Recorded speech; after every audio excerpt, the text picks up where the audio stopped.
भूतों की बात हो और हवेली का जिक्र ना हो, ऐसा हो नहीं सकता। इसीलिए आज जिस कहानी के बारे में हम बात करने वाले हैं उस कहानी को एक वीडियो में कवर करना बहुत ही मुश्किल है। इसीलिए आगे आने वाली वीडियोस के लिए हमारे साथ जुड़े रहे और चैनल को सब्सक्राइब कर दें। दरअसल ये कहानी है दिल्ली की एक फैमिली की जो इंदौरपुर गांव की एक हवेली के साथ जुड़ी हुई थी, जिसमें 4 लोग रहा करते थे। मीरा, तारा, उसकी माँ और उसके पिताजी। तारा के पिता की मौत को काफी समय गुजर चुका था और उसके पिता की मौत के बाद से ही उसकी माँ की भी तबीयत काफी ज्यादा खराब रहने लग गई थी। और एक दिन जब वो अपनी माँ को डॉक्टर के पास लेके गए तो डॉक्टर ने कहा कि इनके ऑपरेशन में लाखों का खर्चा आएगा। इतनी बड़ी रकम इन दोनों बहनों के लिए जमा करना काफी ज्यादा मुश्किल था। इसीलिए इन दोनों बहनों ने फैसला किया कि ये इंदौरपुर गांव जाएंगे और अपनी पुश्तैनी हवेली को बेच देंगे। पुश्तैनी हवेली जिसमें उनके दादा दुर्गन सिंह रहा करते थे। इसके बारे में मीरा ने अपने पापा से काफी बार सुना था, मगर ये कभी वहाँ गए नहीं थे। अगले दिन तारा ने एक डीलर को कॉल करके गांव की लोकेशन भेजी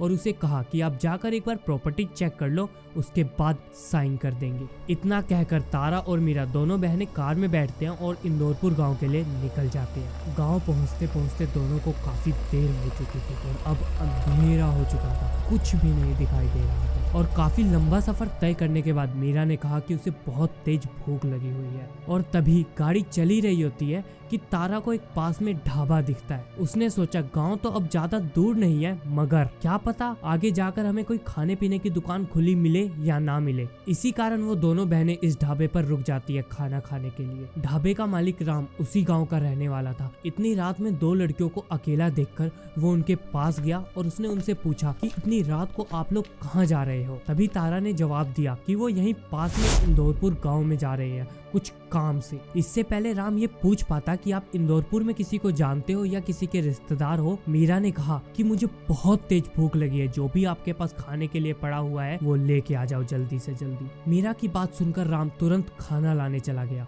जब राम खाना लेकर आ रहा था तो उसने उन दोनों बहनों की बात सुनी कि वो किसी हवेली को बेचने की बात कर रहे हैं। हवेली के बारे में सुनकर राम से रहा नहीं गया।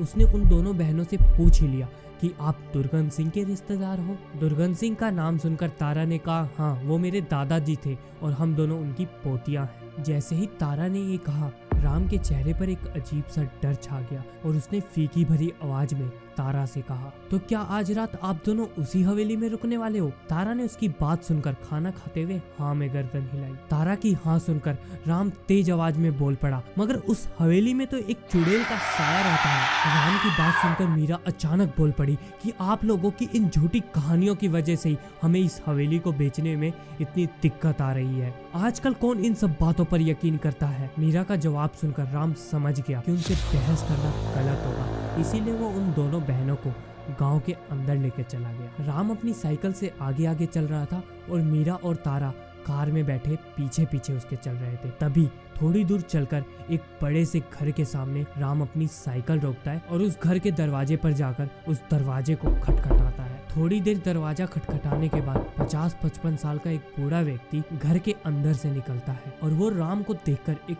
फिक्र भरी आवाज में पूछता है, इतनी रात को तुम यहाँ? राम मीरा और तारा की तरफ पलटा और उसने कहा, सरपंच जी ये दुर्गन सिंह की पोतियां हैं, ये हवेली बेचने आई है। इन्होंने कहा कि ये आज रात हवेली में ही रुकेंगी, इसीलिए मैं इन दोनों को आपके पास ले आया। राम की बात सुनकर सरपंच ने कहा कि क्या इन्हें नहीं पता 80 साल पहले इनके दादा ने क्या किया था? और इसके बाद सरपंच ने उन दोनों लड़कियों से थोड़े गर्म लहजे में पूछा कि क्या तुम्हें नहीं पता कि यहाँ क्या हुआ था और तुम्हारे पापा ने तुम दोनों को अकेले यहाँ कैसे आने दिया? पापा की बात सुनकर मीरा उदास हो गई। उसने कहा, पापा तो कई साल पहले ही गुजर गए और हमें पैसों की थोड़ी दिक्कत है, इसीलिए हम इस हवेली को बेचने आए हैं और आप अपनी ये बकवास बंद कीजिए।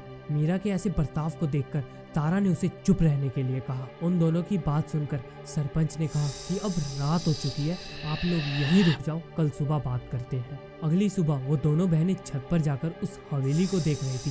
वो हवेली काफी ज्यादा पुरानी हो गई थी और उस पर पेड़ पौधे और जुरिया लग चुकी थी। हवेली की ऐसी हालत देखकर मीरा ने कहा कि अगर आज पापा इस हवेली की देखभाल करते तो इस हवेली की ऐसी हालत नहीं होती। मीरा पीछे मुड़कर तारा को बोलती है, हमें तो वैसे भी ये हवेली बेचना ही है, और ये कहकर वो डीलर को कॉल लगाकर पूछती है कि क्या तुम गांव पहुंच चुके हो, और उस डीलर को आधे घंटे में गांव में मिलने के लिए बुलाया। इतने में सरपंच उन दोनों लड़कियों को नाश्ते के लिए बुलाने आ जाता है। दोनों बहनें नाश्ता करने के लिए नीचे आ जाती हैं।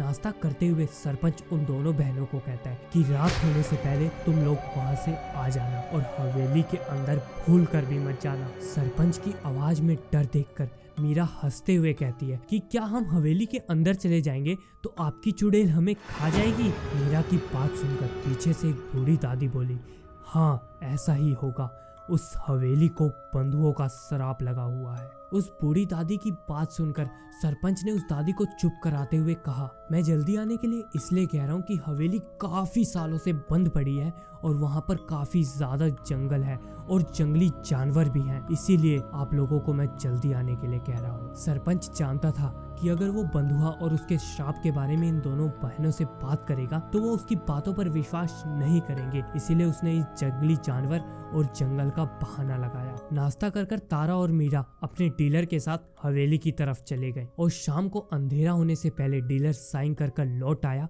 और मीरा अब बहुत खुश लग रही थी। उसने कहा, फाइनली हमने इस हवेली को बेच ही दिया। दोनों बहनें सही सलामत अंधेरा होने से पहले सरपंच के घर लौट आई थी। सरपंच इन दोनों को सही सलामत देखकर बहुत खुश हुआ। दोनों बहनों ने सोचा कि अब वो कल सुबह ही दिल्ली के लिए निकल जाएंगी, इसीलिए वो दोनों बहनें रात को बेफिक्र होकर सो गईं। रात में अचानक मीरा को प्यास लगी और वो पानी पीने के लिए उठी तो उसने देखा कि हवेली की छत पर किसी औरत का साया दिख रहा है। मीरा ने ये देखकर ये सोचा कि आज रात में इस हवेली और इसकी मनगढ़ंत कहानियों को गलत साबित कर रहूंगी। उसने अपने बैग से कैमरा निकाला और वो इतनी रात को हवेली की तरफ निकल गई।